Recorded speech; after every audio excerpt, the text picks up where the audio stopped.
Hi brothers, hi sisters, how are you? నేనైతే చాలా బాగున్నా.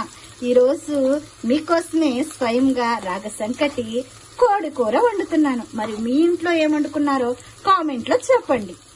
ఈ రాగి సంకటి ఎముకలకి ఎంత బలం అంటే పిల్లలకు పెడితే చక్కగా ఆరోగ్యంగా ఉంటారు.